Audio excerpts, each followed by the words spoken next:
Olá, seja bem-vindo ao canal Relatos Reais. Este é um espaço criado para dar voz à sua história. Se você quiser compartilhar algo marcante que viveu, envie seu relato para o e-mail que está na descrição. Ah, e se preferir manter o anonimato, já nos envie com nomes fictícios. Agora, bora para o relato de hoje.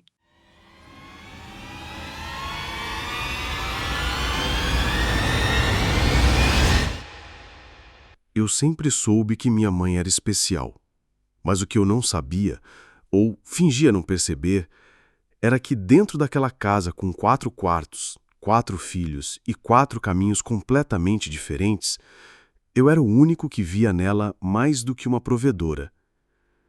Minha mãe, Dona Helena, era uma daquelas mulheres raras.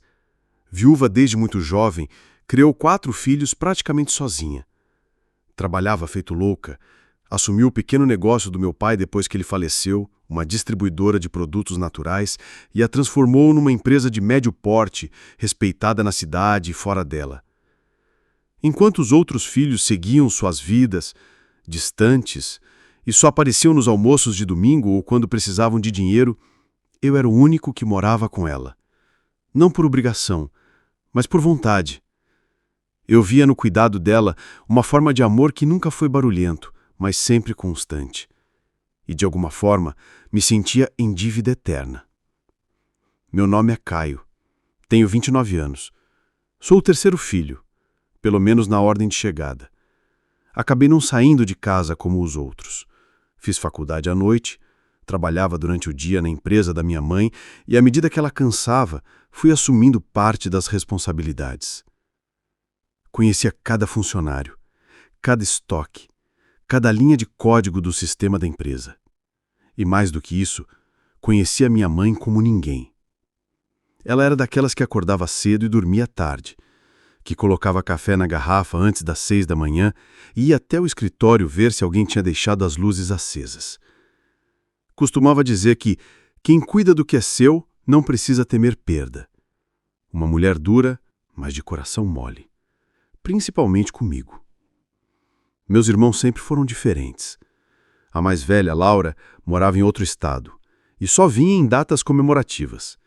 Empresária do ramo de estética, pouco se envolvia com a mãe.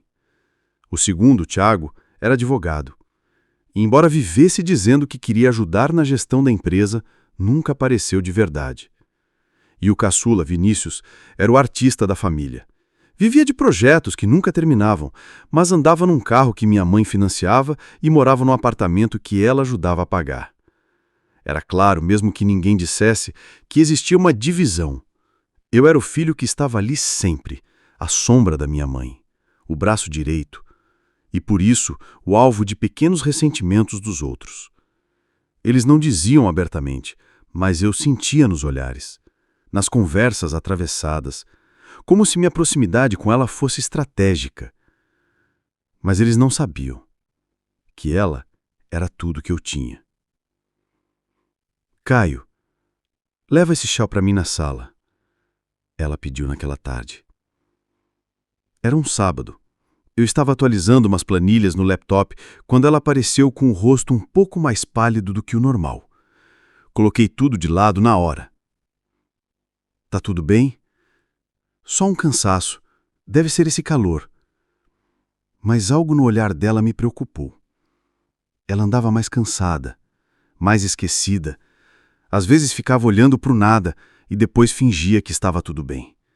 Mas eu conhecia aqueles silêncios. Vamos marcar consulta, mãe, só para garantir. Ela sorriu de canto. Você é pior que médico.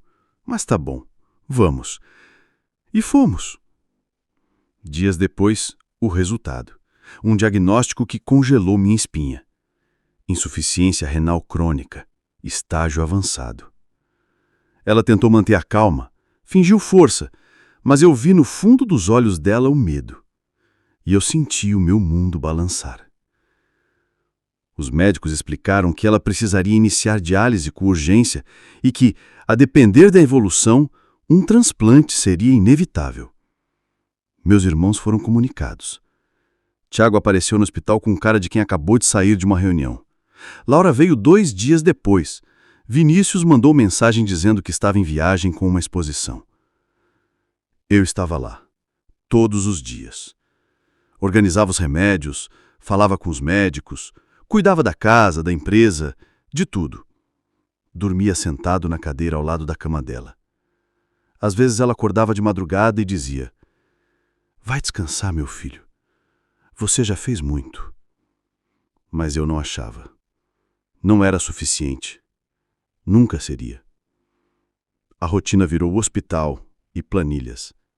Cada semana parecia um mês. Os irmãos faziam visitas esporádicas. Levavam flores, tiravam selfies ao lado dela como se fosse um ritual.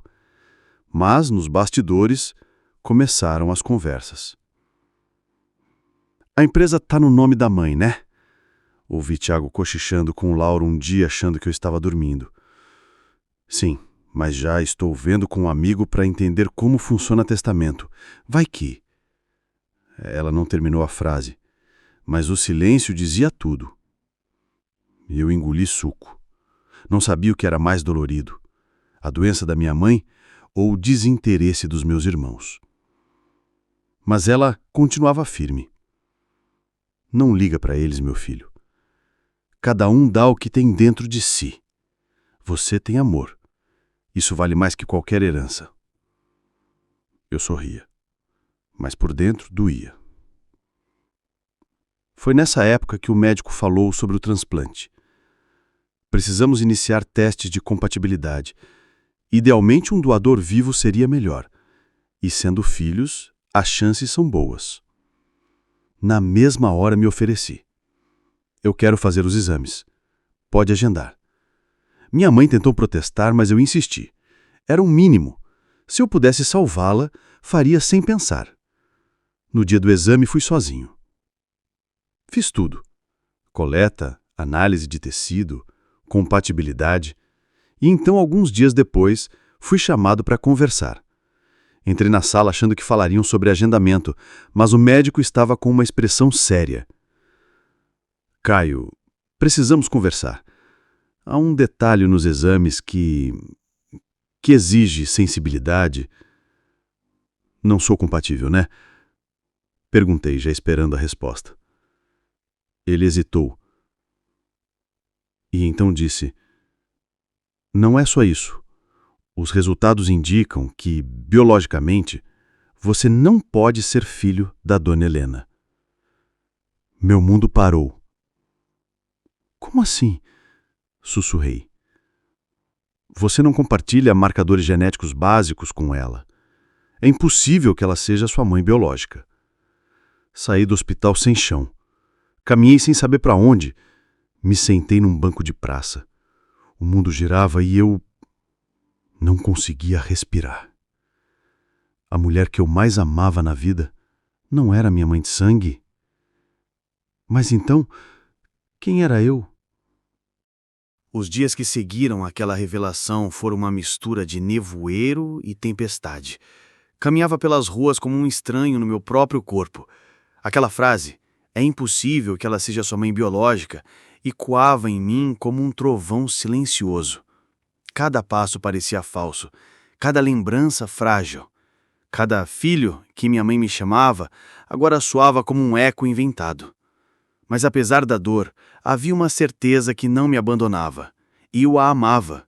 Como filho, com cada célula do meu corpo, com cada lembrança de infância, cada abraço antes de dormir, cada colo nas noites de febre. Biologia nunca teve nada a ver com o que sentíamos um pelo outro. E mesmo assim, eu precisava entender. Não contei a ninguém. Voltei para casa e segui como se nada tivesse acontecido. Meus olhos estavam fundos, minha voz mais baixa, meu olhar distante.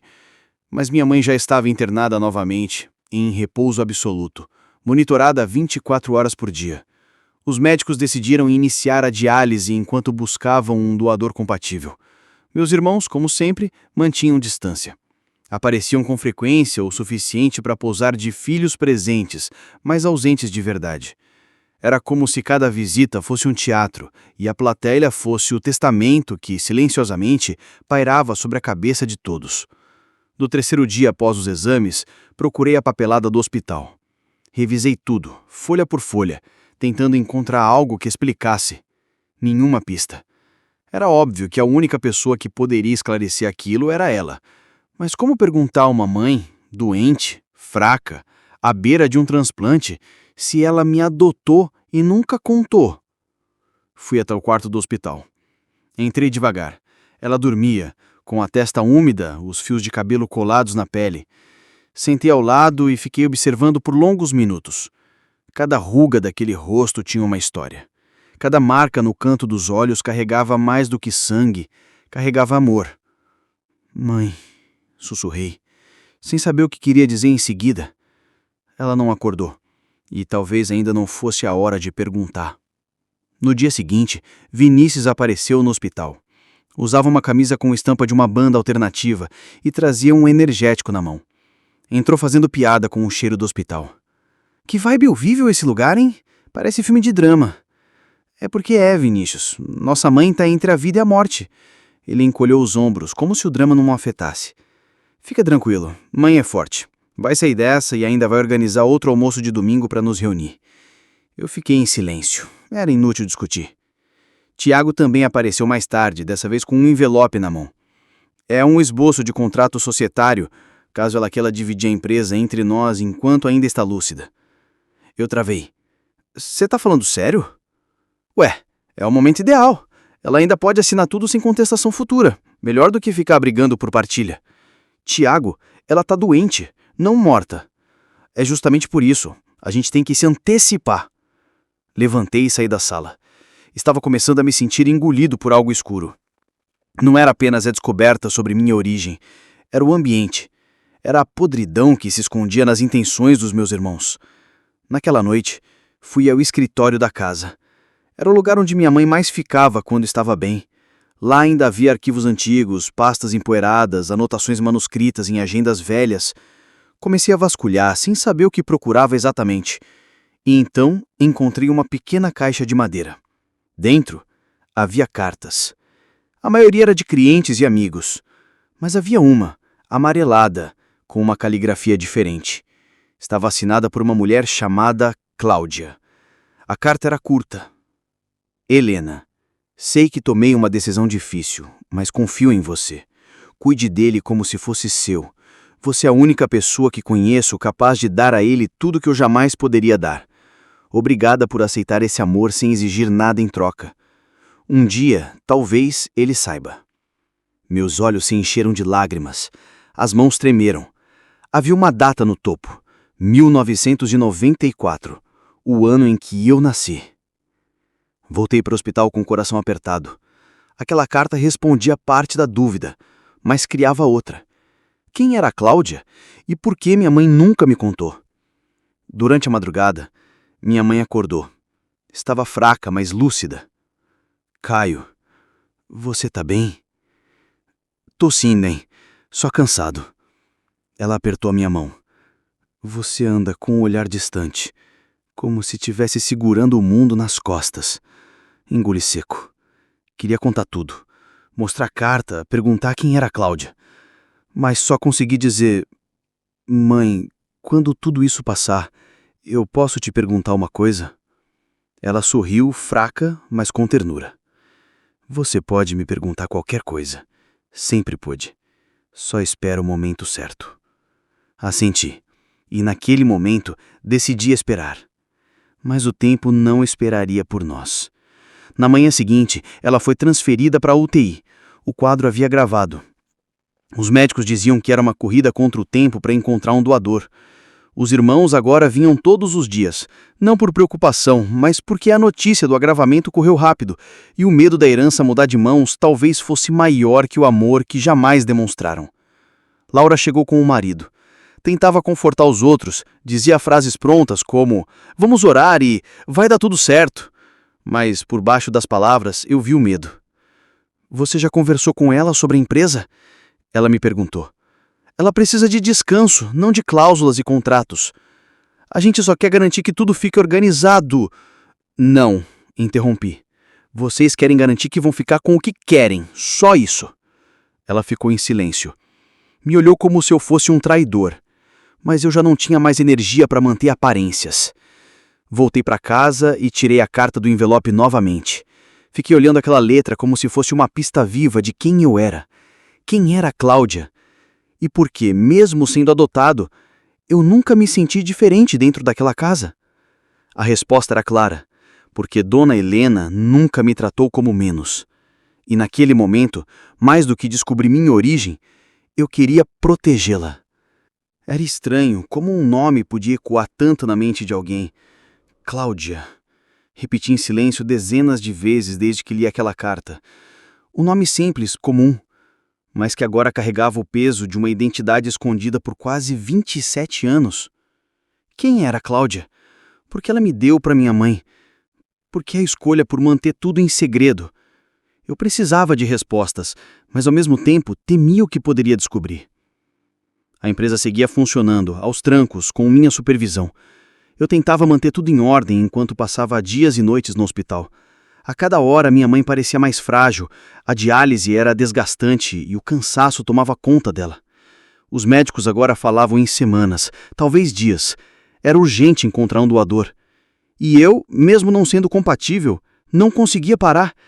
Era como se meu amor por ela exigisse uma última entrega. A verdade. Comecei a investigar. Peguei a carta novamente, examinei o envelope. Estava envelhecido, mas preservado. O selo era de uma cidade vizinha, do interior. Era o único vestígio que eu tinha. Na manhã seguinte, fui até lá. Peguei o carro sozinho e segui por 2 horas de estrada com a cabeça fervilhando. Quando cheguei, era como voltar no tempo. Uma cidadezinha parada nos anos 90, com ruas de paralelepípedo e casas coloridas de portas abertas. Entrei na agência dos Correios da cidade. Desculpa, você saberia me dizer se havia alguma remetente chamada Cláudia que morava aqui em 1994? A atendente, uma senhora de óculos fundo de bargafeiro, me olhou com curiosidade. Cláudia, filho? Cláudia Kim. Tem umas 5 por aqui? Eu não sei o sobrenome, mas ela mandou uma carta para minha mãe naquela época. Ela confiou um bebê a ela. Ah, espera um pouco. Ela foi aos fundos e voltou com uma caixa de metal cheia de fichas antigas. Não é todo mundo que pergunta esse tipo de coisa, mas teve uma história por aqui, de uma moça que ficou grávida nova e sumiu depois que teve o bebê. Acho que o nome dela era Cláudia mesmo. A mãe dela tinha uma mercearia perto da praça, era falada na época. Ela era filha de um político da cidade e o pai mandou ela embora para não manchar a reputação da família. Meu coração disparou. Você sabe se ela ainda está viva? Não sei, meu filho, mas se alguém souber, é o Padre Antônio. Ele era o único que ajudava as meninas naquela época. Sempre dizia que ninguém podia julgar mãe nenhuma. Agradeci e fui direto à igreja. Lá, encontrei um padre de cabelos brancos e olhar bondoso que parecia carregar a história de todos naquele lugar. Contei tudo. Mostrei a carta. Ele ficou em silêncio por um tempo. Cláudia.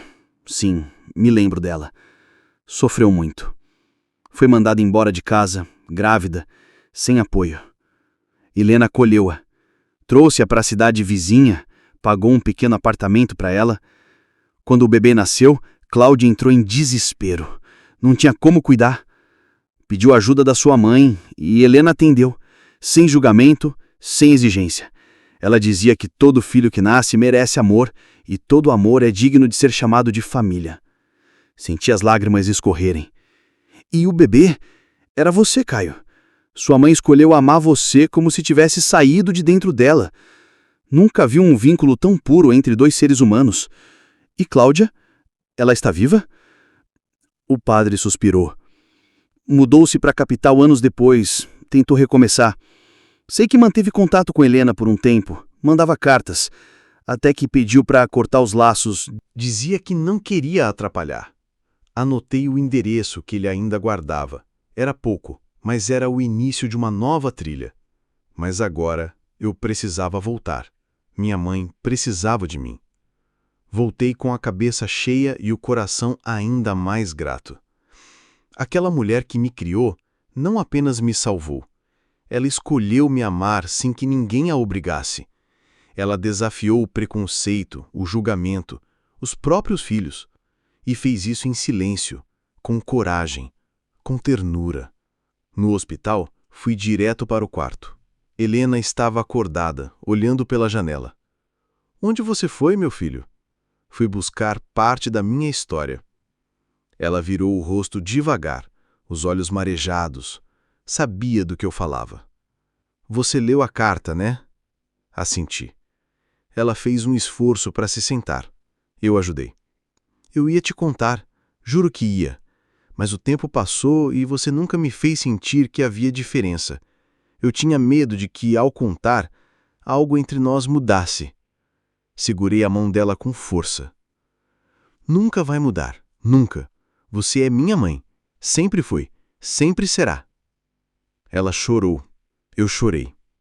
Ali, naquele quarto de hospital, firmamos novamente nosso laço, agora com ainda mais verdade. Quando eu partir, Caio, quero que procure o Dr. Álvaro. Ele é o advogado da família. Está com um envelope meu. Se algo acontecer comigo, ele saberá o que fazer. Mãe, não fala assim. Promete para mim? Prometo. Ela fechou os olhos, exausta. Dormiu de mãos dadas comigo. E naquela noite, pela primeira vez, eu dormi em paz. Eu sabia quem eu era. E mais importante, sabia de onde vinha o amor que me formou. A madrugada chegou fria, como se o próprio universo soubesse o que estava por vir. As máquinas no quarto de hospital piscavam com sons constantes, como um relógio que marcava não o tempo, mas a despedida.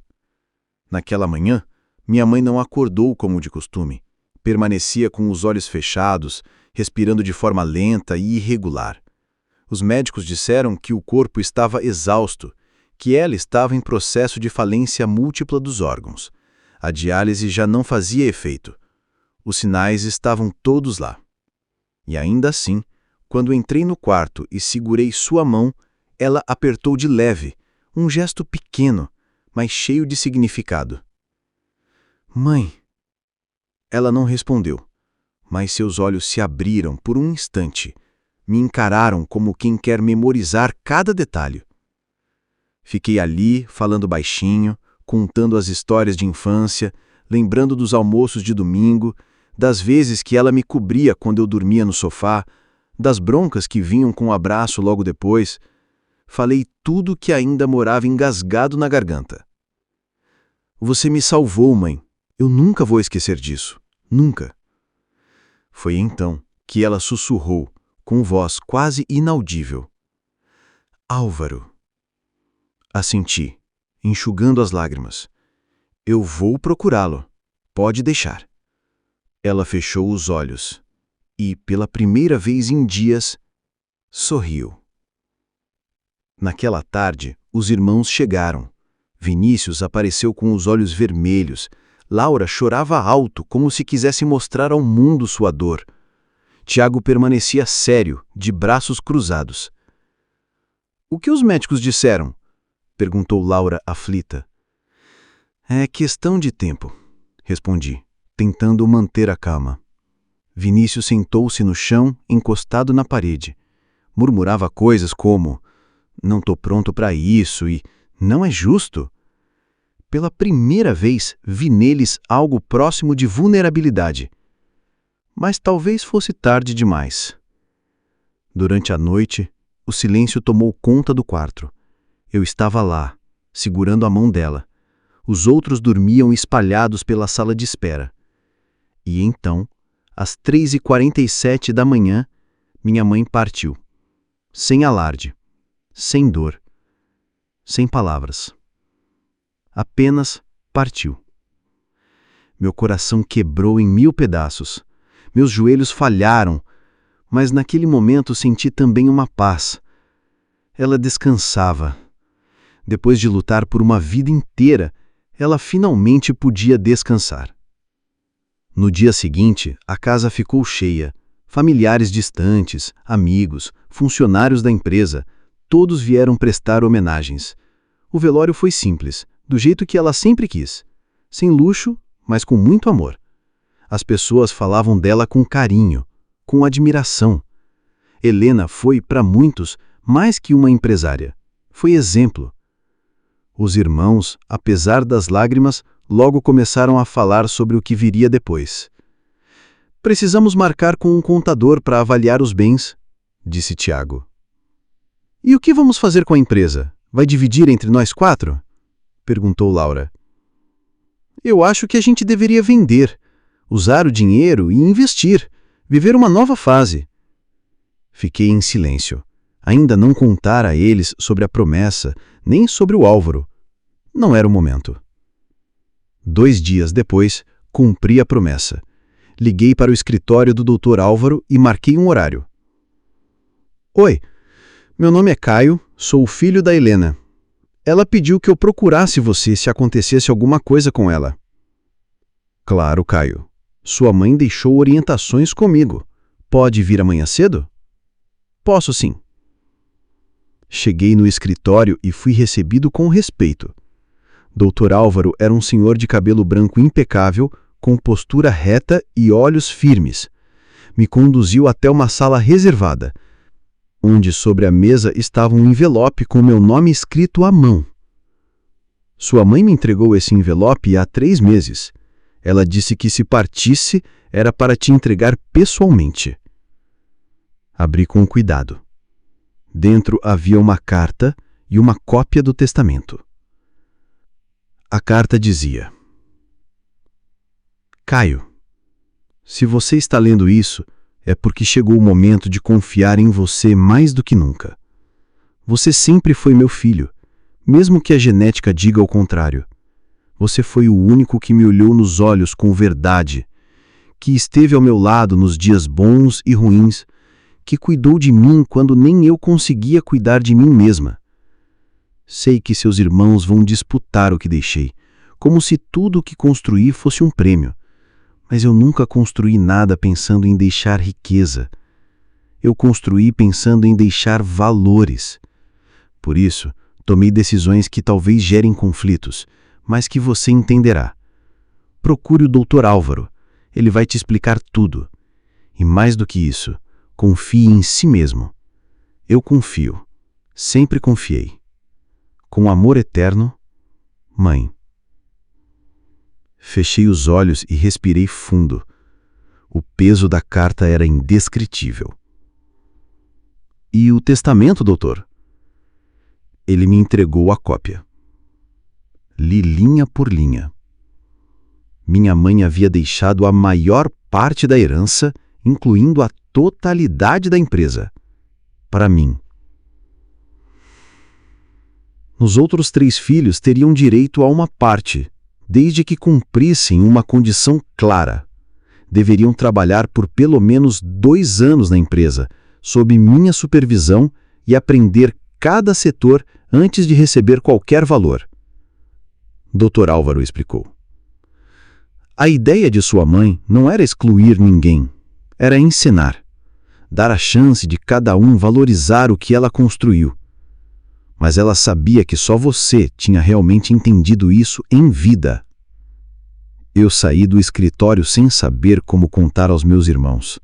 Sabia que eles explodiriam, que diriam que eu manipulei, que influenciei. Mas a verdade estava ali, escrita com amor e coragem. E eu havia feito uma promessa. O silêncio da sala era pesado como chumbo. Os 3 estavam sentados à minha frente. Laura com os olhos fixos em mim, Tiago com os braços cruzados e expressão de desdém, Vinícius andando de um lado para o outro, inquieto. Respirei fundo antes de começar. Já havia marcado o encontro no escritório do Dr. Álvaro, como minha mãe havia previsto. Ela sabia que o momento da revelação não seria fácil. E estava certa. Eu chamei vocês aqui porque é hora de sermos honestos uns com os outros. Comecei. A mamãe deixou um testamento. Tudo foi feito com um advogado, registros e testemunhas. Nada pode ser contestado, mas eu espero que vocês respeitem a vontade dela, acima de tudo. Testamento? Laura apertou os olhos. Mas ela nunca falou em fazer isso. Sempre disse que dividiria tudo igualmente entre nós. Nem tudo acontece como a gente imagina, respondi, tirando do envelope uma cópia do documento. Dr. Álvaro ajeitou os óculos e assumiu a palavra. A senhora Helena me procurou há alguns meses. A senhora Helena me procurou há alguns meses, em sigilo. Expressou com muita clareza sua preocupação sobre o futuro da empresa e dos bens que acumulou ao longo da vida. Ela não queria que tudo fosse desperdiçado, dividido apenas por sangue, sem comprometimento. Ele abriu o testamento e começou a leitura formal. Cada palavra era uma faca cortando o ambiente. Declaro que deixo a totalidade da empresa HR Consultoria para meu filho Caio, que a acompanhou de perto durante os últimos anos, zelando por sua integridade e propósito. O impacto foi imediato. Tiago se remexeu na cadeira. Laura fez um barulho de reprovação. Vinícius parou de andar. Meus outros filhos, Laura, Vinícius e Tiago, terão direito a partes proporcionais da renda da empresa, após o período de 2 anos de trabalho contínuo em seus setores, sob supervisão de Caio, aprendendo e se comprometendo com a missão da empresa. Caso se recusem a cumprir essa condição, o valor correspondente será doado para instituições que apoiam jovens carentes e mães solo, como eu fui um dia. O silêncio foi substituído por caos. Isso é uma piada, né? Disse Tiago, levantando-se. A empresa vai para ele, um filho adotado. Isso é justo para você, Laura? Falo mais baixo, ela sussurrou, olhando em volta, como se o mundo escutasse. Isso é absurdo, Caio. Você sabia disso o tempo todo? Eu soube depois que ela morreu, assim como vocês.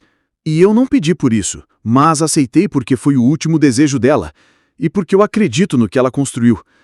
Ela estava doente, fraca. Você deve ter convencido ela, acusou Vinícius. Dr. Álvaro interrompeu. Posso garantir que sua mãe estava plenamente lúcida quando me procurou.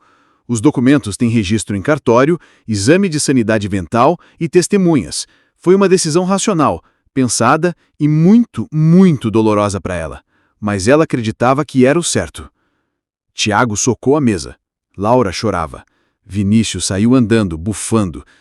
Eu respirei fundo. Senti pena deles. Não pela herança, mas por não terem conhecido, de verdade, quem foi a mãe que tiveram. Eles a viram como um cofre.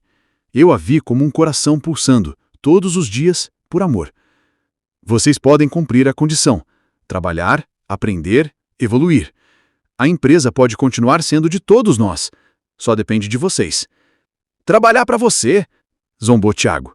Nunca. Então, abre mão da sua parte, disse com firmeza. Porque não vai ser do jeito fácil. Ela não queria isso. E se vocês realmente a amavam, deveriam entender. Laura me olhou por um longo tempo. Depois abaixou a cabeça. Ela devia estar se sentindo muito decepcionado com a gente. Não respondi. Às vezes, o silêncio é a única resposta possível. Dr. Álvaro finalizou a reunião, deixando cópias do testamento com todos. O clima era de guerra fria. Eu sabia que a tempestade ainda estava por vir, mas pela primeira vez em dias, senti que estava honrando a memória dela, que estava protegendo sua empresa, sua história. Quando saí do escritório, olhei para o céu. Um vento leve passou pelo rosto e, por um segundo, jurei sentir o perfume dela. Era como se estivesse ali, dizendo: continue, meu filho. Você está no caminho certo.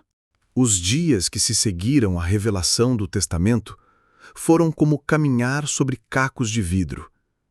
A casa da família, que antes era ponto de encontro nos aniversários e almoços de domingo, tornou-se fria, distante, cheia de silêncios incômodos e olhares atravessados. Cada irmão reagiu de forma diferente. Tiago sumiu, deletou suas redes sociais, não atendia ligações. Laura se trancou em casa e mandava mensagens passivo-agressivas em tom de lamento e ironia. Já Vinícius era outra história. Ele não só ficou revoltado, como começou uma verdadeira campanha de difamação. Tudo começou com mensagens para os funcionários da empresa. Cuidado com o novo chefe, viu? Dizia ele num grupo antigo do WhatsApp da firma. Mal a mãe morreu e ele já quer o trono. Quem nasce bastardo nunca respeita raízes. As mensagens viralizaram. Alguns funcionários vieram me procurar constrangidos. Outros se afastaram. A empresa estava em luto, mas o clima entre os colaboradores rapidamente se tornou tenso. Eu me mantinha firme. Chegava cedo, organizava reuniões, implementava melhorias que já havia discutido com minha mãe meses antes. Fazia questão de respeitar tudo o que ela defendia: ética, transparência e valorização da equipe. Mas por dentro, eu estava exausto. Foi quando recebi uma notificação judicial. Tiago e Vinícius haviam contratado um advogado e estavam entrando com uma ação para impugnar o testamento. Alegavam influência indevida e incapacidade mental de Helena nos meses anteriores à morte. Sentei-me em silêncio por alguns minutos. Era isso que minha mãe temia, que eles desvalorizassem a própria história em troca de alguns zeros na conta. Dr. Álvaro me tranquilizou. O testamento foi feito com todos os cuidados legais. Temos laudos médicos que comprovam a plena sanidade dela. Isso não vai prosperar. Mas prepare-se, eles vão tentar tudo. E tentaram. Começaram a vasculhar papéis antigos, buscar testemunhas que pudessem inventar histórias. Uma ex-funcionária que tinha sido demitida anos atrás apareceu afirmando que ouviu dizer que Caio manipulava a mãe. Era mentira, mas era o tipo de mentira que mancha. Enquanto isso, Laura, mais sensível, começou a dar sinais de arrependimento. Me mandou uma mensagem. Caio, eu sei que estamos todos machucados, mas não quero brigar. Só queria entender melhor. Podemos conversar? Aceitei. Nos encontramos no café que minha mãe costumava frequentar. Laura parecia menor. O rosto cansado, sem maquiagem, os olhos vermelhos. Eu não quero perder o resto da minha família por causa de dinheiro, disse ela. Fiquei com raiva, mas pensando bem, ela fez o que achava certo. Ainda dá tempo de fazer as coisas do jeito dela, Laura. Trabalhar na empresa, aprender. Você é boa com pessoas. Poderia cuidar da parte de RH, do bem-estar dos funcionários. Ela assentiu, emocionada. Eu topo. Mas e os meninos? Eles vão ter que decidir. Ou seguem a regra, ou ficam de fora. No fim daquela semana, novas informações chegaram. Um dos diretores da empresa, há anos afastado, me procurou. Caio, tem algo que você precisa saber. Tiago tentou me subornar para votar a favor de uma proposta de venda da empresa. Disse que, se conseguisse apoio suficiente, convenceria os outros sócios minoritários a venderem tudo. Já tem um investidor externo interessado. Meu sangue gelou. Mas ele nem tem parte legal ainda. Só poderá receber após cumprir os 2 anos de trabalho. Pois é, mas ele acha que, se gerar instabilidade, você desiste, ou que a justiça lhe dará razão. Cuidado com ele. Ali entendi que a batalha seria longa e suja. Dr. Álvaro reforçou a segurança jurídica da empresa. Começamos a revisar contratos, estatutos, garantir blindagens. Eu, por minha vez, tracei uma estratégia de comunicação interna. Reuni todos os funcionários e contei a verdade. Minha mãe acreditava que herança não era um presente, mas uma missão. Por isso, o que estou fazendo aqui não é me apossar de nada, é honrar a história que ela construiu com cada um de vocês. E quem quiser seguir comigo será valorizado. Quem não quiser, terá meu respeito.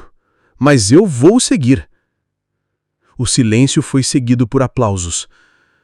No fim do dia, recebi uma ligação de Vinícius. Atendi. Ele estava furioso. Tá achando que é o herói da história, né? Vai ver até onde isso te leva. Eu ainda vou virar esse jogo. Desliguei sem responder. Já tinha entendido que, às vezes, a melhor forma de vencer é não jogar no campo deles. E eu não ia jogar. Era uma terça-feira comum quando recebi o envelope anônimo. Não havia remetente, apenas meu nome, escrito à mão com uma caligrafia que não reconheci. Dentro havia cópias de documentos, extratos bancários e prints de conversas, tudo com data recente. Sentei na mesa da sala e comecei a examinar. Aos poucos fui entendendo. Tiago havia movimentado altas quantias da conta da empresa sem autorização ainda antes da morte da minha mãe.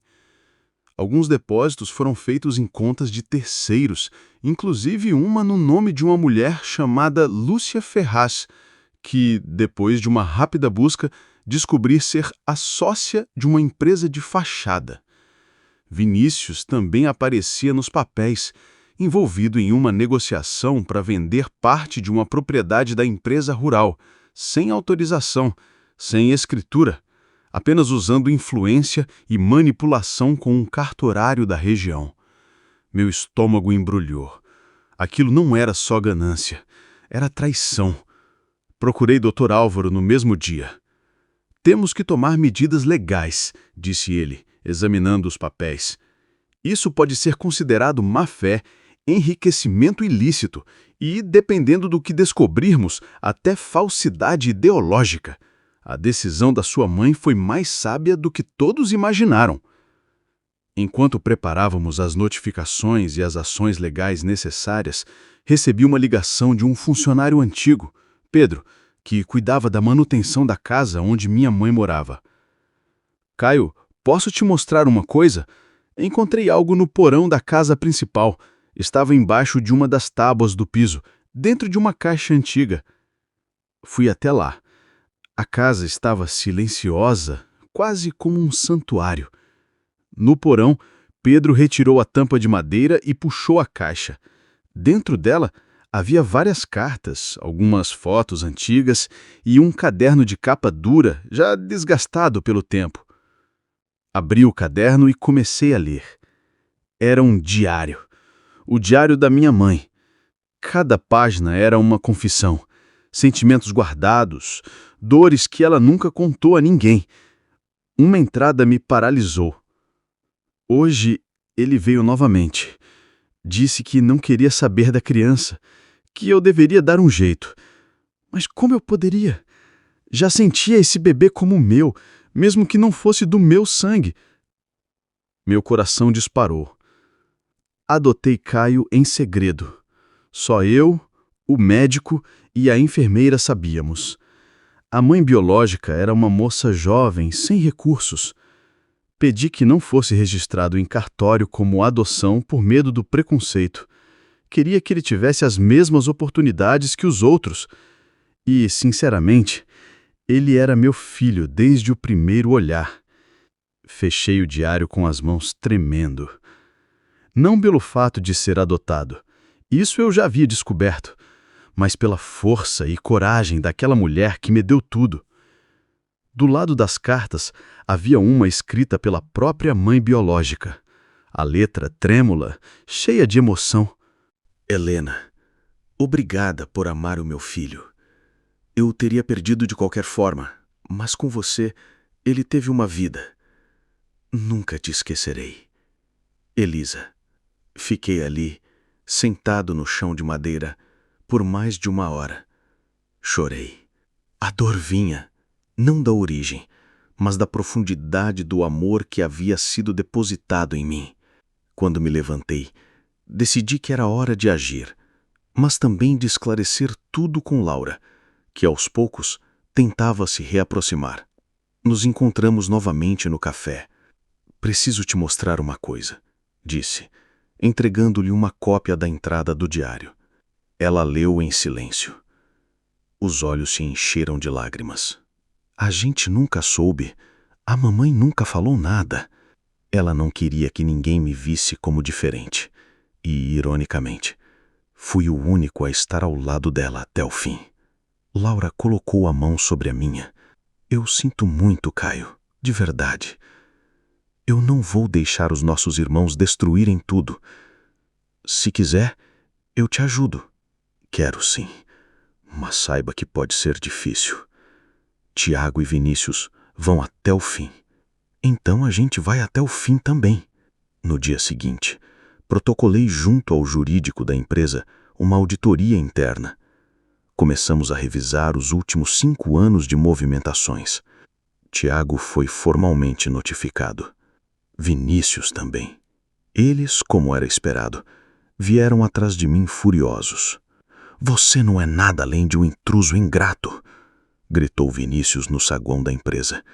Vai se arrepender disso. Tiago tentou intimidar os funcionários, mas fui mais rápido.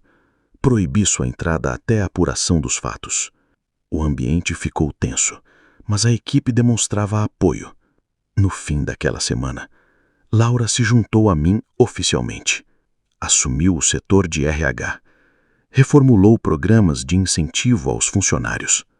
Pela primeira vez em muito tempo, senti que não estava sozinho. Minha mãe, mesmo longe, parecia me guiar. E agora, as máscaras haviam caído.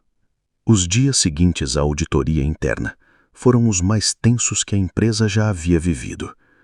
O ar parecia eletrificado. Cada sala murmurava teorias, especulações, temores. O nome da família, antes sinônimo de respeito e união, agora estava nos corredores como motivo de cautela. Tiago, proibido de entrar nas dependências da empresa, não se calava. Passou a divulgar vídeos nas redes sociais com uma retórica calculada. Estão tentando apagar a nossa história. Estão usando o nome da nossa mãe para justificar um golpe. Fui criado por Helena, dei minha vida pela empresa, e agora sou tratado como criminoso. O vídeo teve milhares de visualizações, mas a maioria dos comentários era cético. Muita gente já conhecia a verdade nos bastidores. Os funcionários estavam ao meu lado, e isso era o que mais enfurecia meus irmãos. Vinícius, por outro lado, foi mais ousado. Invadiu a fazenda da família com 2 capangas. Disse a um dos caseiros que vinha buscar o que era seu por direito. Quebrou portas, arrombou o escritório da propriedade e levou documentos. Não sabia que havia câmeras escondidas. Com essas provas, registramos boletim de ocorrência. A polícia passou a investigar formalmente os 2. O clima ficou ainda mais denso. Enquanto isso, Laura demonstrava cada vez mais empenho na empresa. Organizou eventos internos, promoveu treinamentos e conseguiu recontratar 2 funcionários que haviam saído no início da crise. Seu comprometimento era visível, mas num fim de tarde me procurou com um semblante pesado. Caio, precisamos conversar. Tem algo que você precisa saber. Pode falar. Ela hesitou. Olhou em volta, respirou fundo. Na adolescência, quando você tinha uns 10 anos, a mamãe brigou feio com o papai. Digo, com o pai do Tiago. Você não deve se lembrar, mas teve uma noite em que ela saiu de casa chorando, sem dizer nada. Passou 2 dias fora. Quando voltou, você estava doente, e ela cuidou de você como nunca. Foi logo depois disso que tudo mudou. Ela largou o relacionamento de vez. E... Bom, você acha que aquilo tinha a ver com a minha origem? Não sei, Caio, mas acho que ela descobriu algo naquela época. Talvez tenha sido quando recebeu a carta da sua mãe biológica, ou quando decidiu mudar tudo. Só sei que, desde aquele momento, ela passou a te proteger ainda mais do que a todos nós. Aquilo pesou. Talvez minha mãe soubesse que o tempo traria à tona segredos que ela preferia esconder. Talvez ela tivesse tentado proteger não só a mim, mas também os outros filhos, de uma verdade desconfortável, que os verdadeiros laços não vêm do sangue, mas do cuidado. No dia seguinte, recebi uma notificação urgente do advogado. Tiago entrou com pedido de tutela da empresa. Alega que você não tem preparo emocional para gerir o negócio, que sua origem compromete a imagem da marca e que sua gestão é autoritária. Balancei a cabeça indignado. Isso é ridículo. Temos provas de desvio, de má-fé, e agora ele tenta me acusar. É o desespero. Mas temos como reverter. O juiz vai analisar os documentos. Enquanto isso, mantenha o foco e não reaja impulsivamente. Segui o conselho. Convoquei uma reunião com todos os diretores. Fui claro, direto, transparente. Estamos sob ataque, mas temos um legado a proteger. Não é sobre mim, nem sobre eles. É sobre a empresa que minha mãe construiu com cada um de vocês. E eu não vou deixar isso se perder. A resposta foi unânime. Apoio total. Mas naquela noite, ao chegar em casa, encontrei a porta arrombada. Alguém tinha entrado. Vasculharam pastas, gavetas, documentos. Levaram apenas um HD externo que estava numa caixa trancada. Nada mais foi levado. Chamei a polícia. A perícia indicou que não foi roubo comum. Tudo indicava que estavam atrás de informações específicas. Talvez dados da auditoria, talvez documentos que minha mãe guardava sobre os filhos. Fiquei em alerta. Contratei segurança para a casa e redobrei os cuidados na empresa. Na semana seguinte, o juiz negou o pedido de tutela de Tiago. O parecer dizia: não há indícios de incapacidade ou má gestão por parte de Caio. Ao contrário, os documentos apresentados reforçam sua competência e ética frente à condução da empresa. Foi uma vitória, mas longe de ser o fim. Recebi uma mensagem anônima no mesmo dia. Você venceu essa. Mas o que vai fazer quando descobrir quem realmente destruiu sua mãe por dentro? Meu coração disparou. Quem era A? E o que mais havia por trás da história que eu achava já conhecer? A mensagem não saiu da minha cabeça por dias. Quem era A? E, mais importante, o que ela sabia que eu ainda não sabia? A frase, o que vai fazer quando descobrir quem realmente destruiu sua mãe por dentro, ecoava como um grito abafado na minha mente. Entrei em contato com o Dr. Álvaro e pedi ajuda para rastrear a origem da mensagem. O número era de um chip pré-pago, sem CPF vinculado. Descartável. A única pista era que a mensagem havia sido enviada pela torre de celular próxima ao hospital onde minha mãe havia sido internada nos últimos meses de vida. Coincidência? Não acreditei nisso. Voltei ao hospital e pedi acesso aos registros, alegando que precisava rever as visitas autorizadas por minha mãe. A princípio houve resistência, mas com o auxílio do advogado e a apresentação do testamento, conseguiram liberar os arquivos de entrada. E lá estava. Um nome me chamou a atenção. Alberto M. Ferraz. A última visita registrada havia sido dele, exatamente 2 dias antes da internação definitiva de minha mãe. Ele nunca apareceu nos nossos círculos, nunca foi mencionado por ela. Procurei o nome em registros públicos, redes sociais, fóruns antigos. Descobri que Alberto era advogado, ou havia sido, até perder a licença por envolvimento em um escândalo de corrupção dentro de uma incorporadora. E mais, seu sobrenome coincidiu com o nome da mulher citada nos documentos ilegais que Tiago movimentou. Lúcia Ferraz. Eles eram irmãos. Voltei para casa com a cabeça a mil. Mais tarde, recebi um novo e-mail. Sem título, sem remetente identificável. Apenas um anexo. Um áudio. Você acha que conhecia sua mãe, mas ela te escondeu muito mais do que o fato de ter te adotado. Pergunte a ela. É verdade, agora não dá mais. Então pergunte aos registros do cartório de Mariporã, 1989. Lá você vai começar a entender. Mas cuidado, Caio. Às vezes, cavar o passado pode enterrar o presente. Arrepiei. O ano de 1989 era exatamente o período em que minha mãe teria me adotado. E Mariporã era uma cidade pequena, a cerca de 3 horas de onde morávamos. No dia seguinte, fui até lá. A cidade parecia parada no tempo. Casas com cercas baixas, lojas com nomes de família, a mesma praça no centro com bancos de madeira e crianças jogando bola no coreto. No cartório, após alguma insistência e apresentação de documentos e autorização do advogado, consegui acesso a registros antigos de adoção e nascimento. E então, encontrei.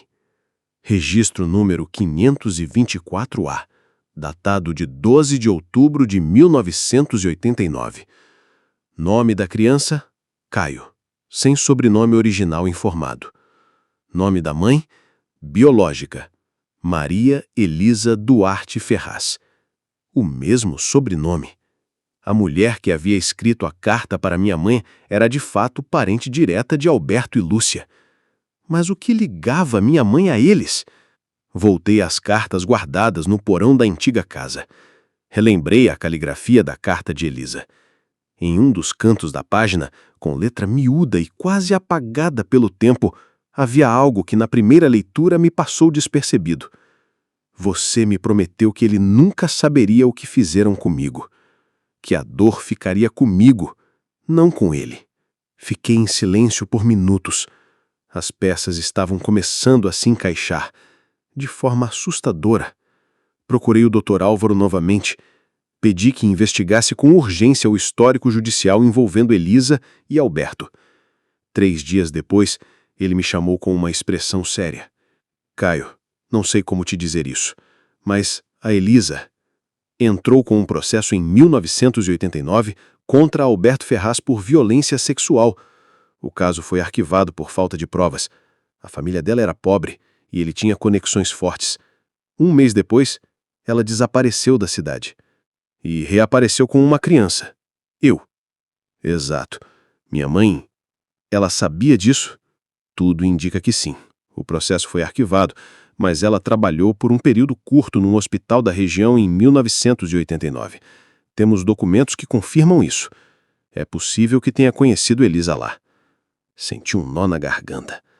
Minha mãe havia me salvado não apenas do abandono, mas de uma história de dor, de abuso, de silêncio imposto pela injustiça. Agora fazia sentido o medo que ela tinha de que os irmãos soubessem da verdade. E mais ainda, o ódio gratuito que Tiago e Vinícius demonstravam não era apenas por dinheiro. Era por ver alguém que eles sempre consideraram inferior estar onde eles acreditavam que era o lugar de sangue. Mas o que mais me inquietava era por que Alberto ainda estava por perto? E por que agora, depois de tanto tempo? Laura, ao saber de tudo, me abraçou forte. A mamãe te protegeu com todas as forças. E agora é você quem tem que proteger a história dela. Eu vou, nem que isso custe tudo. Mesmo com todas as revelações, o peso da verdade parecia dobrar sobre meus ombros a cada novo passo. A imagem da minha mãe biológica, Maria Elisa, tomada pelo medo e pelo silêncio, não me saía da mente. E, ao mesmo tempo, a lembrança da minha mãe de criação, Helena, me fortalecia. Ela havia tomado para si um fardo que não era seu e me amou como ninguém mais foi capaz. Isso agora era ainda mais real, mais precioso. O Dr. Álvaro me ligou novamente. Caio, descobrimos algo relevante. Os Ferraz ainda têm uma fundação ativa em nome do patriarca da família. Alberto é o presidente atual. Usam essa fundação para movimentar dinheiro, contratar funcionários fantasmas e esconder patrimônio. Lavagem de dinheiro? É o que tudo indica. Mas para provar, precisamos de acesso interno. E mais, eles estão tentando abrir um processo contra você, alegando que manipulou sua mãe nos últimos meses para alterar o testamento. Engoli seco. Aquilo era a cartada final. Tentar me desmoralizar, destruir o que minha mãe construiu por mim. Mas eu não estava mais sozinho. Laura, cada vez mais próxima, organizou uma coletiva de imprensa na empresa. A intenção era mostrar a todos a transparência da nova gestão. Convidamos jornalistas, parceiros, investidores. Na véspera da coletiva, recebi uma mensagem inesperada. Era de uma ex-funcionária da Fundação Ferraz. Trabalhei por 5 anos com eles. Tenho documentos que provam que o dinheiro que sua mãe doou foi desviado. Se você prometer que vai usar isso com responsabilidade, eu te entrego tudo. Mas preciso ficar no anonimato. Tenho medo. Marcamos de nos encontrar no dia seguinte, discretamente, em um café afastado do centro. Era uma mulher na casa dos 50, olhar atento, passos levos. Ela me entregou um envelope lacrado. Sua mãe doou mais de 300 mil para projetos sociais da fundação. Nada foi realizado. Os recibos foram adulterados. Aqui estão cópias dos originais, registros de transferências e e-mails internos. Eu vi tudo. Quando questionei, fui dispensada. Por que você está me ajudando? Porque sua mãe era uma mulher íntegra e porque cansei de ver gente boa sendo pisada por gente poderosa. Abracei aquela mulher como se fosse um anjo. Na coletiva de imprensa, expusemos tudo: as doações, os desvios, a fundação, os documentos. As manchetes no dia seguinte eram explosivas. Nova direção da HIR expõe esquema milionário de corrupção envolvendo Fundação Ferraz. Caio denuncia a rede de fraudes ligada à antiga elite empresarial. Tiago e Vinícius entraram em desespero. Ligaram, mandaram mensagens, ameaçaram com advogados, mas agora quem estava com a verdade éramos nós. No mesmo dia, a polícia foi até a sede da fundação. Mandados de busca e apreensão foram executados. Alberto foi levado para depor. No interrogatório, ele negou tudo, mas seu nome já estava manchado e seu reinado começava a ruir. Laura me chamou em sua sala com um envelope nas mãos. Achei isso entre os documentos da mamãe. Não sei por que ela guardou, mas acho que você deve ver. Era uma foto. De mim, ainda bebê, nos braços dela. Ao lado, uma mulher jovem, com traços muito parecidos com os meus. Elisa. No verso, uma frase escrita à mão. O amor nasce do cuidado. E é esse amor que vai protegê-lo para sempre. Chorei em silêncio. Pela primeira vez, sem medo. Pela primeira vez entendendo quem eu era. Mas ainda havia muito a resolver. As semanas seguintes foram uma montanha-russa de emoções, entrevistas, reuniões e denúncias. A coletiva havia viralizado. Em menos de 24 horas, Caio se tornou símbolo de coragem, mas também alvo de ódio por aqueles que ainda defendiam os Ferraz. A empresa, antes mergulhada em rumores e tensões, começava a se reerguer. Laura, ao lado de Caio, criou um plano de reestruturação. Cargos foram revistos, contratos auditados. Pela primeira vez em anos, a empresa funcionava com transparência, mas nem todos comemoravam. Cartas anônimas começaram a chegar. Primeiro simples ameaças, depois recortes de jornais antigos, fotos da casa da infância de Caio, trechos de cartas da mãe biológica que ele nunca havia lido. O Dr. Álvaro foi categórico. Isso é alguém tentando desestabilizar você. Querem te fazer duvidar de tudo. Mas o problema maior é como estão conseguindo acesso a documentos que nem a justiça encontrou. A pergunta ficou no ar como veneno. Ao investigar a empresa de segurança contratada para proteger o prédio e os arquivos, Caio descobriu que um dos funcionários era ex-funcionário da Fundação Ferraz. Ele foi dispensado imediatamente, mas o estrago já estava feito. Em paralelo, as investigações da promotoria avançavam.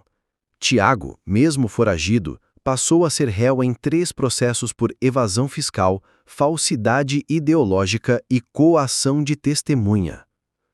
Vinícius, internado, passou a colaborar com a polícia. Foi dele a revelação mais chocante. O testamento da mamãe. Ele não foi o único. Existia uma versão anterior. Nela, a herança era dividida igualmente. Alberto ajudou a criar um plano para induzi-la a mudar. E o que aconteceu com essa versão? Alberto queimou, junto com outros documentos. Eu vi. Laura ficou em choque. Mas Caio, apesar do baque, permaneceu firme. Isso só prova que ela, em plena consciência, escolheu o que era justo, e eu vou honrar isso. Mesmo assim, o fardo aumentava. No final do mês, uma nova bomba. Alberto foi solto por falta de provas conclusivas.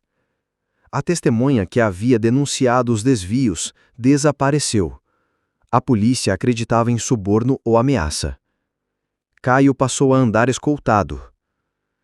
À noite, ao revisar os arquivos da empresa, encontrou algo inesperado. Uma planilha com nomes, valores e datas de depósitos, tudo em siglas. Inicialmente, parecia apenas um controle financeiro, mas ao lado de algumas siglas, lia-se DS. Ele ligou os pontos. Era o nome do projeto social favorito de Helena: Doar é Servir. Começou a rastrear os valores. Descobriu que alguns pagamentos foram feitos para contas vinculadas a uma ONG que havia sido desativada anos antes. Procurou os antigos representantes, mas ninguém queria falar. Até que recebeu uma ligação anônima. Caio, você está muito perto. Mas precisa saber. Essa história envolve gente grande. Não pare. Era tarde demais para voltar atrás. A empresa agora era mais do que um legado. Era o campo de batalha entre o que foi e o que poderia ser. E Caio, ainda que com medo, escolheu continuar lutando. O clima dentro da empresa era de tensão permanente. Funcionários andavam com olhares desconfiados e até os aliados mais próximos de Caio começaram a agir com cautela. A sensação era clara. Havia alguém dentro da estrutura, um traidor, em silêncio. A cada novo documento que surgia, cada arquivo recuperado, crescia a suspeita de que a rede por trás dos Ferraz era muito maior e mais influente do que imaginavam. Caio passou a dormir poucas horas por noite, e quando dormia sonhava com a mãe.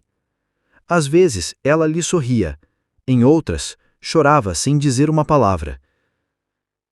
Foi Laura quem primeiro alertou. Precisamos pensar como eles. Não adianta agir sempre na defensiva. A mamãe sempre dizia que a melhor forma de vencer o medo era encará-lo. Caio balançou a cabeça. Ela tinha razão.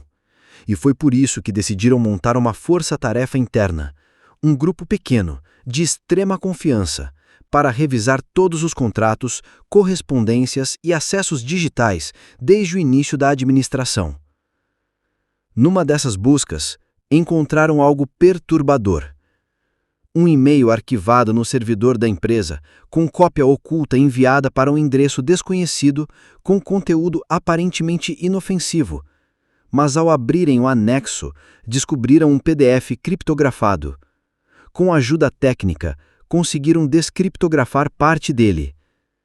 Tratava-se de um relatório de segurança com detalhes de horários, locais que Caio frequentava, nomes de pessoas próximas, inclusive Laura.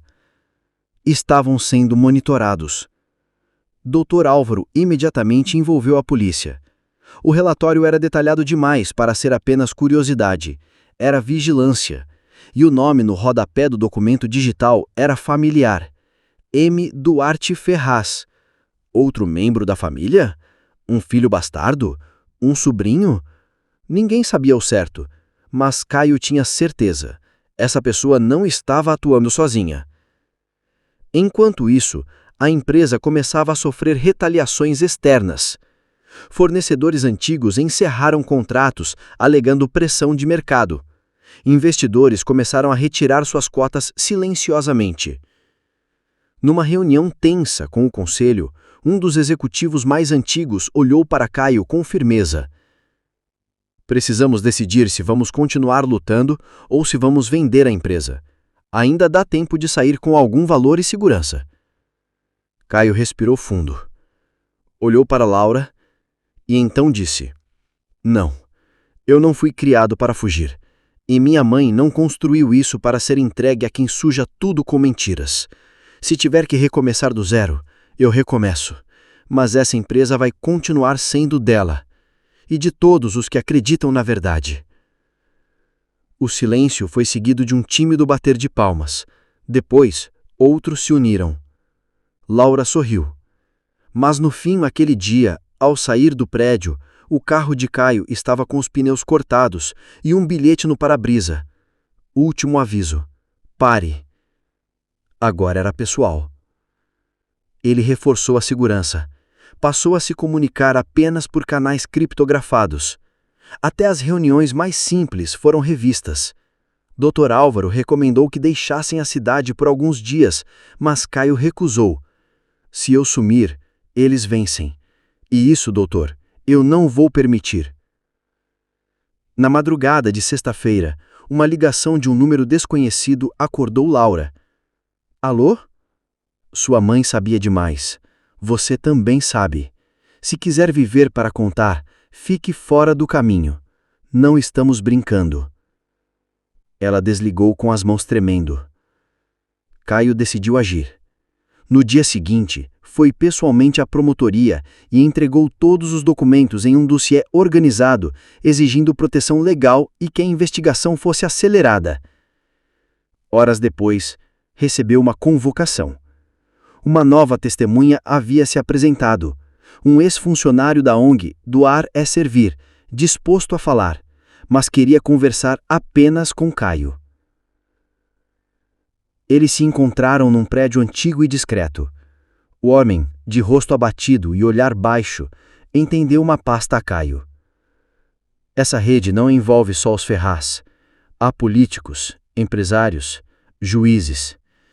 Sua mãe descobriu mais do que devia. Foi por isso que a pressionaram a assinar documentos que ela depois tentou anular. Quando ela se recusou, começaram os ataques indiretos. E você? Por que está me contando isso? Porque ela me salvou também. Me deu emprego, dignidade.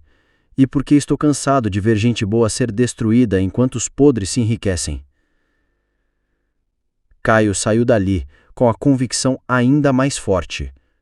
A luta agora não era apenas pela memória da mãe ou pela empresa.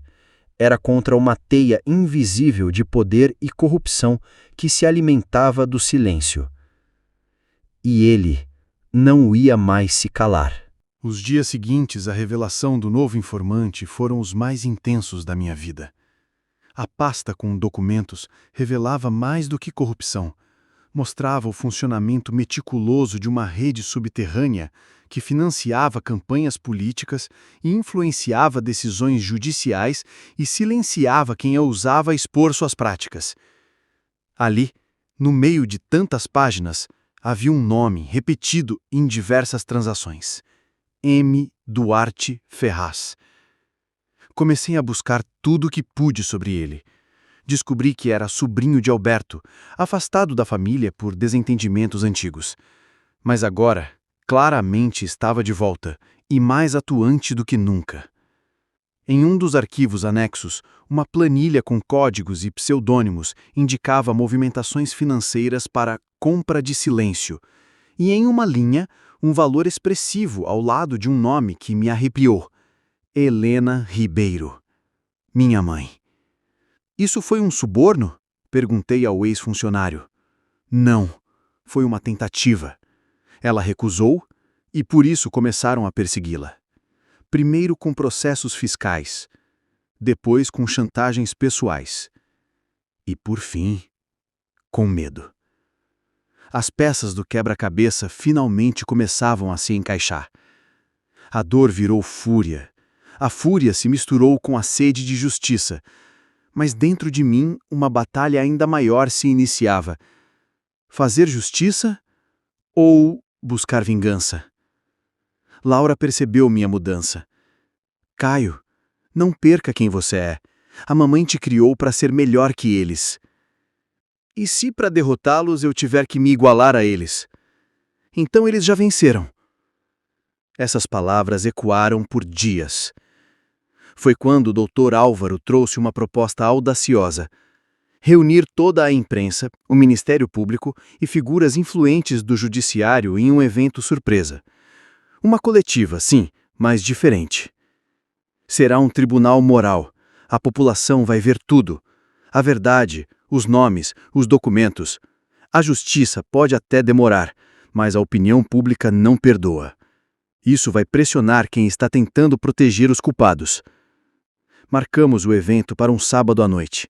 Estratégico, máxima audiência. Mas até lá, precisávamos manter sigilo absoluto. Dias antes da coletiva, um ataque cibernético paralisou os servidores da empresa. Dados criptografados, e-mails apagados. O caos se instalou. Mas havíamos aprendido. Tínhamos backups offline. No dia do evento, o auditório estava cheio.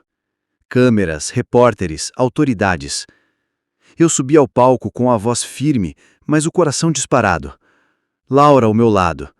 E com os olhos voltados para o telão, eu disse: hoje não falo como herdeiro, nem como empresário. Falo como filho, de uma mulher que foi perseguida, ameaçada e ainda assim escolheu o caminho certo. Apresentei os documentos, mostrei as planilhas, os nomes, os contratos falsos, cada prova mais forte que a anterior. Quando mencionei M. Duarte Ferraz, o burburinho aumentou. Foi então que revelei algo que poucos sabiam. A conta secreta usada por Duarte havia sido descoberta e parte do dinheiro enviado para ela vinha diretamente de licitações públicas. Corrupção, lavagem de dinheiro, associação criminosa. Terminamos sob aplausos, mas eu sabia, aquilo ainda era o início. Na manhã seguinte, recebi uma ligação. Era o próprio Duarte. Você cometeu um erro. Agora, prepare-se para pagar o preço. Antes que eu pudesse responder, ele desligou. Minha mente girava, não por medo, mas pela clareza. A partir daquele ponto, não havia mais volta. E se ele queria guerra, então ele teria. Laura se aproximou com uma carta nas mãos. Estava no cofre da mãe, e ela só teve coragem de abrir naquela manhã. Filhos, se estão lendo isso, é porque minha jornada chegou ao fim. Caio, você sempre foi o coração desta família. Laura, minha razão. Se o mundo tentar derrubar vocês, lembrem-se que verdade e amor sempre vencem, mas só se andarem juntos. Um sem o outro é só dor. A herança que deixo não são bens, é a história, a nossa. Protejam-na e vivam com coragem. Eu chorei como não chorava desde o funeral e prometi, diante daquela carta, que venceria, mas sem me perder. Agora era hora de dar o próximo passo. O relógio marcava 3h42 da madrugada, quando Caio despertou de um sonho inquieto.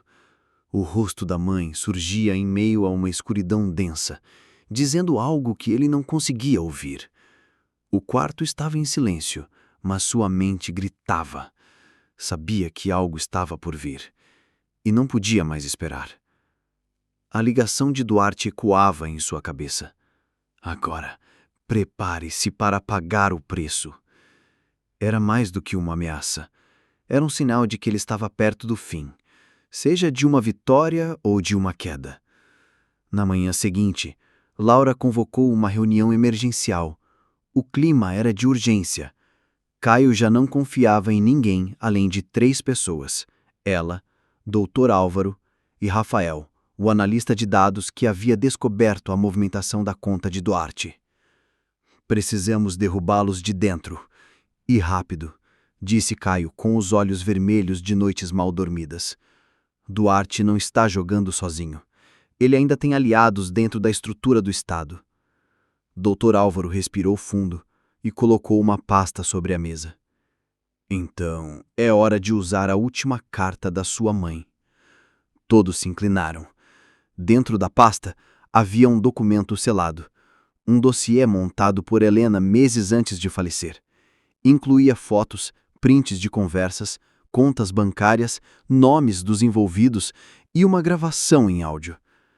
Caio colocou os fones e ouviu. Se algo acontecer comigo, Caio precisa saber. Duarte está por trás da tentativa de suborno. Ele ameaçou a fundação, Usou crianças como moeda. Se ele continuar impune, outras mães vão chorar como eu. Caio, meu filho, perdoe-me por te envolver nisso, mas você é o único que pode impedir. As lágrimas escorreram silenciosas. A voz de sua mãe, tão viva, tão firme, parecia guiá-lo. Decidiram agir em 3 frentes. Laura ficaria responsável por acionar veículos de imprensa internacionais. Rafael coordenaria uma rede anônima de vazamento dos dados. Caio entregaria pessoalmente todo o dossiê ao Procurador-Geral da República com um pedido formal de proteção e abertura de investigação federal. Na noite anterior à entrega, o prédio onde funcionava a Fundação Doar é Servir foi incendiado.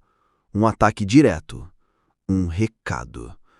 Felizmente, todos os documentos já haviam sido transferidos para um local seguro, mas o aviso estava claro. Duarte não hesitaria em destruir o que fosse necessário para se manter no topo. Caio reuniu a equipe uma última vez antes de seguir para a capital federal. Se algo acontecer comigo, sigam um plano, não parem. A verdade já foi acesa, e ninguém vai apagar essa chama. Na manhã seguinte, de terno escuro e semblante firme, Caio caminhou pelas escadarias do prédio do Ministério Público. A imprensa tentava cercá-lo. Ele seguiu em silêncio, apertando contra o peito a pasta que carregava a última cartada de Helena. Foi recebido por uma equipe de segurança e levado até uma sala reservada. Lá, entregou o dossiê, o pendrive com os áudios e todas as provas digitais. O procurador o olhou nos olhos. O que está fazendo aqui é perigoso, mas necessário. Prometo que vamos tratar isso com o máximo rigor. Não estou aqui por vingança, doutor. Estou aqui por justiça, pela minha mãe e por todas as outras que nunca terão voz. Horas depois, quando deixava o prédio, Caio percebeu que já não carregava medo. Carregava propósito. Mas a guerra ainda não havia terminado. Na noite daquele mesmo dia, ao chegar em casa, uma carta o aguardava. Sem remetente, escrita à mão. Você conseguiu, mas ainda não acabou. Eles estão perdendo o controle, e isso os torna ainda mais perigosos. Cuide de Laura. Cuide de você. Era o mesmo papel usado pelas cartas anônimas anteriores, mas dessa vez a letra era diferente. Uma aliada oculta? Alguém infiltrado? Não havia tempo para buscar respostas. A cartada havia sido dada. E o jogo, agora, era público. O sol da manhã seguinte nasceu mais forte, como se até ele soubesse que o dia marcava um novo começo. Caio, com os olhos inchados e a mente exausta, tomou seu café em silêncio enquanto observava Laura brincar com os papéis do processo na mesa. 2 semanas haviam se passado desde a entrega do dossiê. E embora a investigação oficial ainda estivesse em sigilo, os efeitos já eram visíveis. Jornais internacionais denunciavam a rede criminosa liderada por Duarte e seus comparsas. Figuras influentes começaram a renunciar, políticos se calaram, e a fundação, mesmo abalada, passou a receber doações e apoio como nunca antes. No entanto, Caio ainda esperava a verdadeira resposta: justiça. E ela veio, de forma inesperada. Numa tarde de uma sexta-feira, enquanto revisava arquivos da empresa, um oficial de justiça apareceu em sua porta. Senhor Caio? Sim. Mandado de prisão contra Marcelo Duarte Ferraz. Ele foi detido há 1 hora, na fronteira. Tentava fugir com um passaporte falso. Caio sentiu um peso cair dos ombros. Não sorriu, não vibrou. Apenas fechou os olhos por 1 segundo, como se finalmente conseguisse respirar sem dor. Duarte foi preso. A justiça o alcançara. Nos dias que seguiram, outras prisões foram feitas, contas bloqueadas, parcerias quebradas. A teia começava a se desfazer. No meio desse furacão, algo ainda precisava ser feito. Laura organizou uma cerimônia simples, mas simbólica. A reinauguração da fundação, agora com o nome oficial alterado para Instituto Helena Ribeiro, por Justiça e Esperança. No evento, Caio fez um discurso emocionado. Essa história começou com uma simples dúvida. O que torna alguém parte de uma família? O sangue? O nome? Os direitos? Eu descobri que é o amor e a coragem.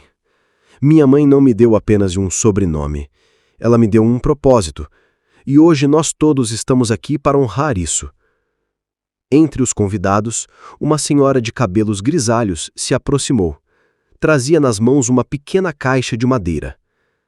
Senhor Caio, eu fui cuidadora de uma das crianças na instituição onde sua mãe trabalhou anos atrás, antes de te adotar. Ela me pediu que guardasse isso. Disse que um dia talvez fosse importante. Na caixa havia um relicário com uma foto antiga. Caio, ainda bebê, no colo de Helena, sorrindo. Atrás da foto, uma frase escrita à mão. Filho é quem cuida, quem ama, quem permanece. Se um dia ele duvidar disso, mostre essa foto e diga: você sempre foi meu. Caio chorou ali, em público, sem vergonha. Na semana seguinte, o testamento de Helena foi finalmente homologado. Todos os filhos estavam presentes. O advogado leu, com solenidade: declaro que meu filho Caio Ribeiro é o administrador vitalício da empresa com plenos poderes de decisão. Aos demais filhos, reservo a possibilidade de participação nos lucros mediante trabalho direto na empresa por no mínimo 2 anos contínuos. O silêncio foi absoluto. Mas Caio não comemorou. Apenas respirou fundo e disse: não é sobre punição.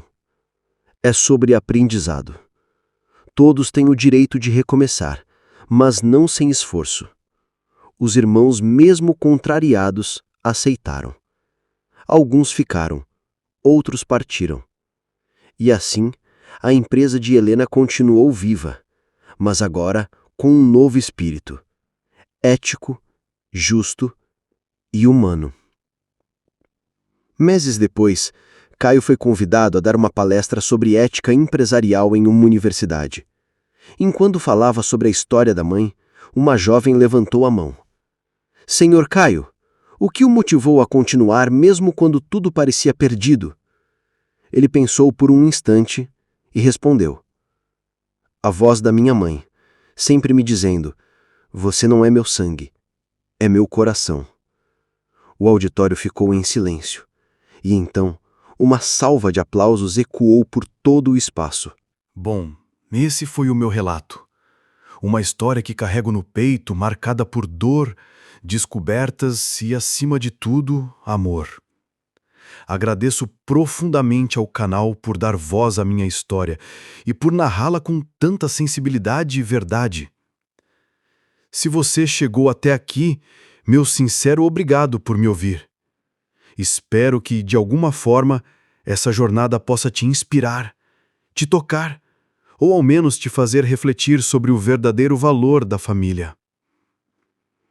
Que a justiça sempre caminhe ao lado da coragem, e que o amor, mesmo quando não vem do sangue, seja sempre o elo mais forte. Até um próximo relato.